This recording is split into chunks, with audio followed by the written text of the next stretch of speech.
In Capital News tonight, the government assures on the security of the country following terror threat rumors.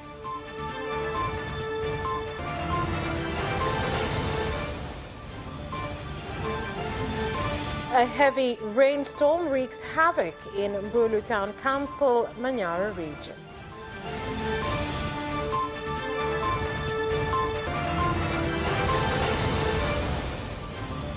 And in sports, baseball pitchers undergo training by international coaches.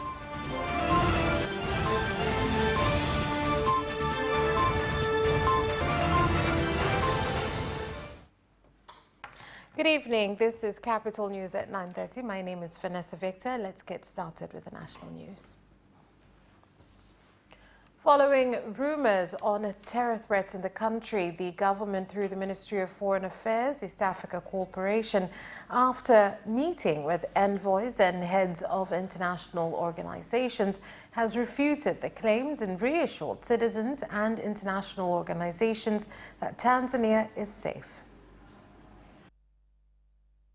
Naomba tu niwahakikishie Watanzania wote na dunia nzima kwamba Tanzania ni salama. I want to assure all Tanzanians and the whole world that Tanzania is safe. There are no unusual threats nor disturbance in our country. We are safe and all activities are going on as usual. We continue to receive tourists and they have assured us that they will continue to come because they believe Tanzania is a safe and peaceful country. Kuja kwa sababu wanaamini na wanajua kwamba Tanzania ni nchi ambayo ni salama kwa miaka yote, na kwamba endapo kuna tatizo lolote dunia inabadilika, wako tayari kufanya kazi na sisi. Some residents from 3 villages in Nahase, Nambis and Murai wards in Mbulu Town Council, Manyara region, have escaped death after 54 households were left homeless due to heavy rainstorm, which also caused destruction of crops. Ilikuja ikiwa na upepo mkali na mgurumo wa radi. The rain came with strong winds and thunder, which felled trees, as you can see. This is my farm. It is my family's farm. And I have 7 children.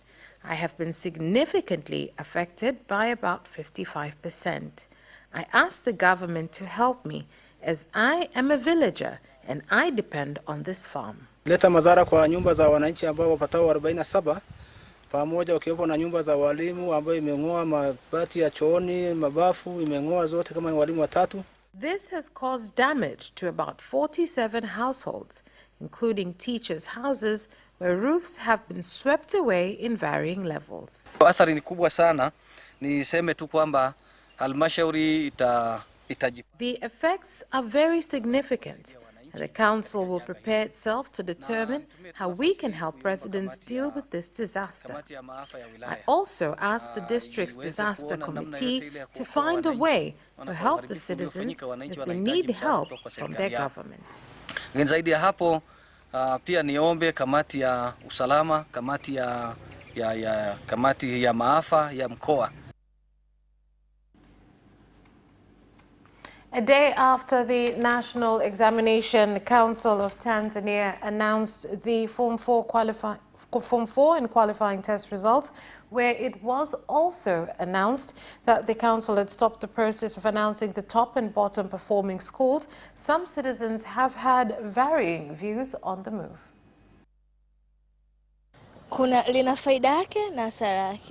There is an advantage and disadvantage. The advantage is that the schools that did not do well or have never been mentioned in the list, they will feel good. When they're announcing other schools, it looked like they were not doing good things. Kwa sababu ulikuwa vile anavyotangaza shule zingine zilikuwa zinaonekana asifanye vitu vizuri. Katika kila jambo, katika kila nafasi ilionayo, unataka kuona nani anafanya vizuri. In everything, it is important to see who is doing well, so that you can compete with them, and who has failed, so that the ones that have failed can see how to improve and lift themselves up. Yangu ni kwamba masomo kama haya yangeanzia tangu mwanzo kabisa wa shule ya msingi. Subjects such as these should be started from primary level. Mathematics needs to be prioritized from first grade, but our schools usually place emphasis on mathematics from grade 4, and this makes it a foreign subject for the student. Darasa kwanza na kuendelea mpaka kufika darasa 7 na kifika form 1 somo la hisabati likazaniwa zaidi kuliko masomo mengine. The Vice President of the United Republic of Tanzania, Dr. Philip Mpango, has said that Tanzania is committed to preventing and fighting human trafficking by ensuring it identifies and addresses various social, economic, cultural and political issues that place people in danger and lead to their involvement in the illegal trade. The Vice President said this today in Dar es Salaam when opening the conference of bishops, pastors and leaders of the Anglican Church from Tanzania and other countries in the world on the fight against human trafficking. The Church has made a major role to play in educating members of its congregation to do justice by paying their domestic workers fairly instead of taking advantage and abusing them. I humbly urge the Church to work with the government to identify the culprits and report them to the relevant authorities so that they are brought to justice. I firmly believe that if we work together in these areas, we will be able to deal with these criminals and protect our current and future generations. Over the course of this week, we will listen to those who work to address the issues involved, often in extremely complex and dangerous situations. We will listen to one another and share the experiences of our churches. And we will commit ourselves to working together across God's world to address human trafficking by speaking out, by working with government and other agencies, by developing networks to share best practice and producing resources so that we, the Church, can be part in partnership with others of addressing this issue. Your Excellency, Tanzania has been chosen to host this consultation because of the following reasons. First, Tanzania played a very good role in slavery and slave trade in those old days. As you know, Tanzania had the biggest slave market in Africa, where now stands the Catholic Church of Christ at Mkunazini in Zanzibar. It is hard to speak about slave trade abolition without stating the work of our two missions in Tanzania. And 50 households have expressed concern on Tazama Crude Oil Company placing demolition signs on their houses due to claims that they have invaded the area where the pipeline passes through, with the residents stating that their houses are behind the company's border markings, which were placed many years ago. Na baadaye wakaja wakaweka mawe yao hayo hapo. Mnayaona yameandika Tazama, Tazama. Kutoka kijiwe mpaka kijiwe ni mita 30. Sasa hii ilivyokuja kugeuka sasa hivi watu tuna miaka 25, 26 hapa. Tunaona ni maajabu. Na kama zoezi hili lilikuwa ni zoezi la haki, Tazama wanalalamika, wangekwenda serikali za mitaa. Nilijikuta kwamba nilinunua eneo hilo kwa halali miaka 20 iliyopita. Na wakati nanunua nilikuta alama zile zipo, sikuzivuka alama wakati wa kujenga. Na niliuziwa na mwenye eneo kwa ushahidi wa serikali za mitaa. Na mwenyekiti wa serikali za mitaa ndiye aliyethibitisha kwamba nanunua sehemu ya wazi. And the Minister of Agriculture, Hussein Bashir, while speaking at State House in Dar es Salaam on the trip by President Dr. Samia Suluhu Hassan in Dakar, Senegal on the 25th to 27th of January 2023, has called on individuals who want to engage in farming to do so by participating on the ground and not through social media, or else they will continue to be scammed by unscrupulous people. Nimekuwa nikisema sana, acheni kulima kwa Twitter na WhatsApp. Hamna mtu anaweza akakwambia leta 10 million, baada ya miezi mitatu njoo uchukue utapata milioni 15. Ni waombeni ndugu zangu, in agriculture there is no shortcut. Ni either una hela yako, nenda mwenyewe kanunue ardhi, ajiri kijana kutoka chuo kikuu, mweke shambani, msimamie, zalisha. Fanya mageuzi makubwa sana katika sekta ya kilimo pamoja kwa vitendo, ikiwemo kuongeza bajeti ya kilimo ambapo imeongezwa bajeti mara 3 ukilinganisha na mwaka uliopita, na vile vile kuanzisha mradi unaoitwa BBT, nadhani tayari wengi mmeshausikia, ambao ni Building a Better Tomorrow, kujenga kesho iliyo bora. And the 10th meeting of the 12th National Assembly of the United Republic of Tanzania is set to begin tomorrow in Dodoma, with some members of parliament stating that among things they will prioritize in this meeting will include distribution of subsidized fertilizer, as well as inconveniences farmers experience in their constituencies during implementation of the exercise. Jambo la mbolea katika maeneo ya Sumve, kata za Mantale, kata za Mwabomba na maeneo mengine, kuna changamoto kubwa sana ya mbolea, na tumekuwa hatupati sisi mbolea kama wanavyopata watu wa mjini, kwa sababu wafanyabiashara walioko vijijini wengi hawana mitaji kama ambavyo taratibu zimewekwa na watu hawa wanaosambazia mbolea.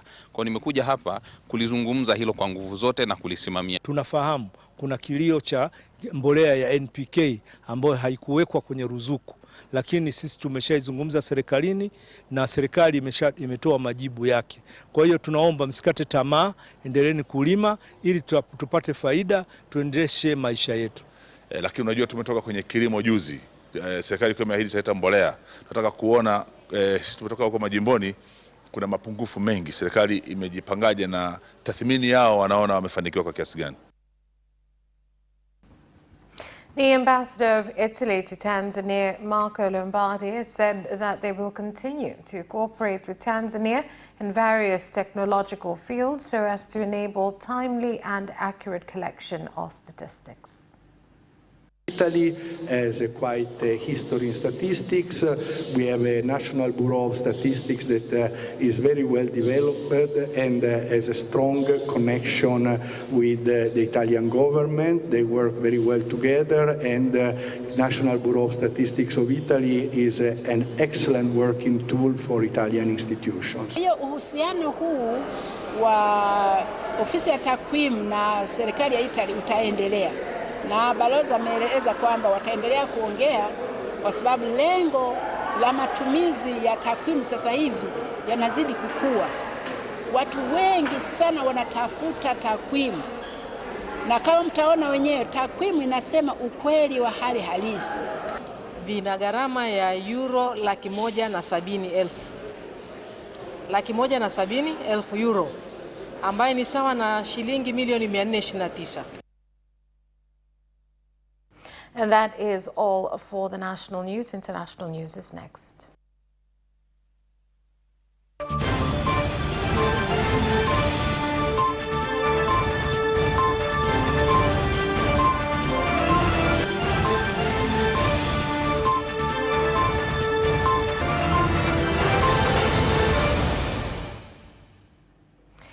In international news, more than 24 Madagascans have died and tens of thousands have been left homeless since a severe tropical cyclone made landfall last week and swirled for days off the island's western coast. Cyclone Chinesco smashed into northeastern Madagascar 10 days ago, bringing strong winds and triggering downpours that have caused extensive flooding. At least 83,181 people have been affected, with nearly 38,000 displaced from their homes.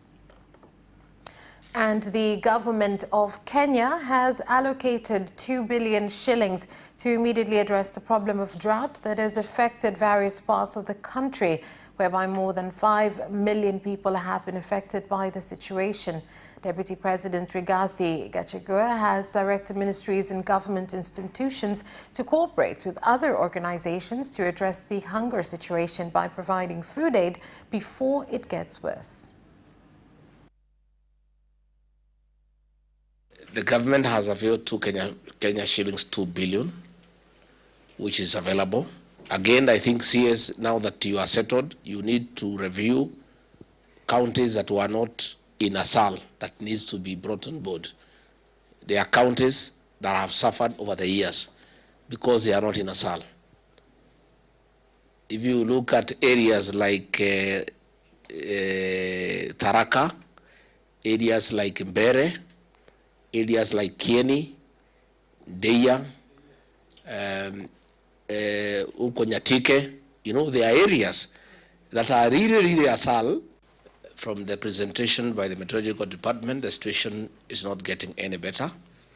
So we must be prepared to deal with emergency issues and long-term solutions that are sustainable. The President has already pronounced himself that the way to go is to run away from rain-fed agriculture to irrigation and to focus more on water harvesting, which is being done through PPP. But even as we do the long term, we have a responsibility to save lives and livestock. Ile mahali saizi tuko inaitwa Garafura, ni village ambayo inakuja kata ndogo ya Maalimin. Ni ndio ile usaidizi ya kwanza ambayo tumepokea katika kwa Light NGO. Na hii chakula ambayo umetuletea ni chakula ambayo inatutosha, ni chakula ambayo inafaa, imeletwa wakati ambayo inafaa. Hakuna mfugo area hii, na shida ya ukame imezidi. Ni watoto na wakina mama tu ndio wanaishi hapa. Hakuna mahali ingine ama usaidizi ingine hii jamii wamewahi kupokea, na mfugo imeenda mbali hadi boda ya Somali ama upande wa Tana River. Hakuna mtu ingine ambaye inasaidia, na tungependa watuzaidishie hii usaidizi. And Finland's Foreign Minister Pekka Haavisto said that it is maintaining its plan to join NATO at the same time as Nordic neighbor Sweden, despite a potential Turkish bloc on the latter's bid. His remarks came after Turkish President Recep Tayyip Erdogan signaled on Sunday that Ankara could agree to Finland joining NATO ahead of Sweden amid growing tensions with Stockholm. Last week, Turkey suspended NATO talks with Sweden and Finland over protests in Stockholm that included the burning of a Quran. And that is the end of the international news. Business news is next after the break.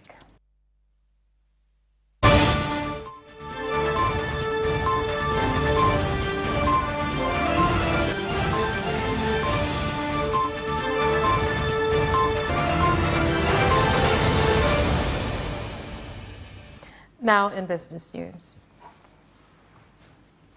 Serengeti Breweries Limited SPL has continued to contribute to the development of commercial farming through funding of students who join its agro-industries training program, which has sponsored 220 students since its establishment in the country.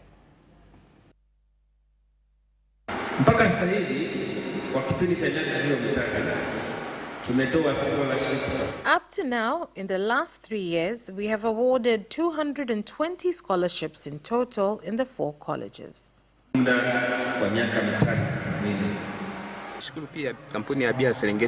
want to thank Serengeti Company because it has helped me and it is trying to support the government in its industrial policy, because within it, the students are learning to be input officers so as to increase productivity in agriculture. The scholarship has been a source of happiness for me because from when I arrived to where I've reached, there is a big difference. Tanzania Revenue Authority in Rukwa has made improved changes to its revenue collection system in order to facilitate entrepreneurs to register their businesses as well as pay taxes. This system has made improvements in increase of speed when creating or delivering their reports. We believe after getting this training, when the system starts, you will use it very well and ensure returns reach us on time.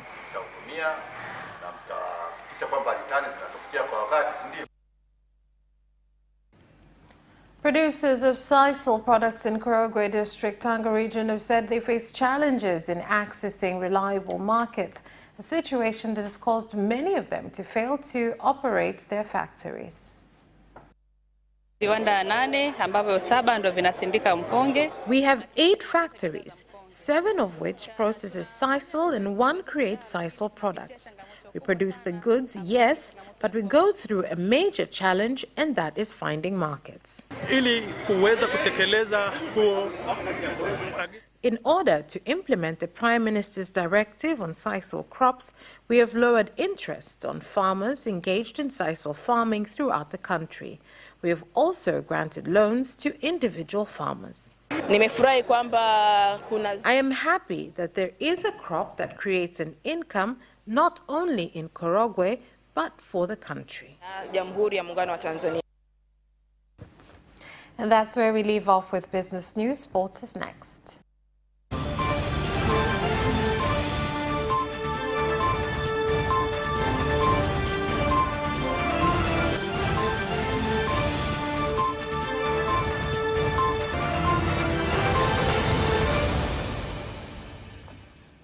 Now in sports. The defending champions of the Forces Championships, Bamata SMZ, will open this year's competition against the police force. After the teams arrive in the 8th, they will start their warm-ups and then the rehearsals, and the 9th will be the official opening day of the competition. The launch will have a football match between the defending champions, SMZ, and police. And young baseball pitchers have received training from international coaches led by the Baseball Africa Project Director, Mario Signorello. The idea of the Africa Baseball Project is to take great people like the Tanzania baseball and softball, and the people that are in Kenya and the people that are in Uganda. There were 3 players from Uganda who just signed professional baseball contracts. All right, Mexico had 2 players sign. Mexico is a country of 116 million, a big baseball league, but yet there were more talent in Uganda.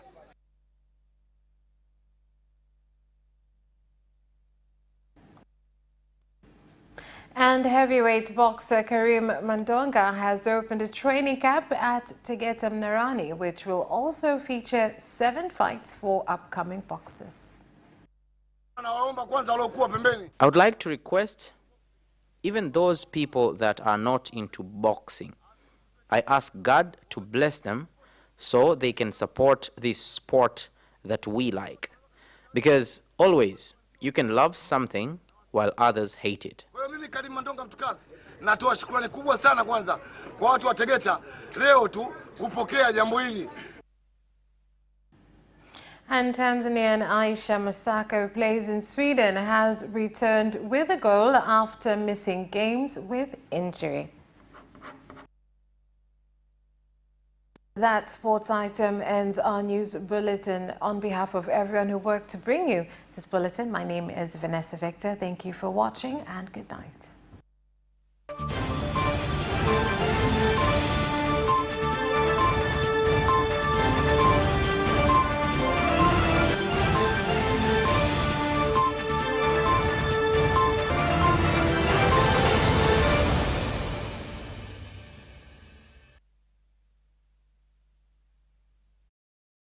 Watch Capital News at 9:30 and get updated on what is happening in Tanzania and around the world on political, social, and economic issues and events, without forgetting business and sports news. You can get it all right here on Capital News at 9:30 from Monday to Friday on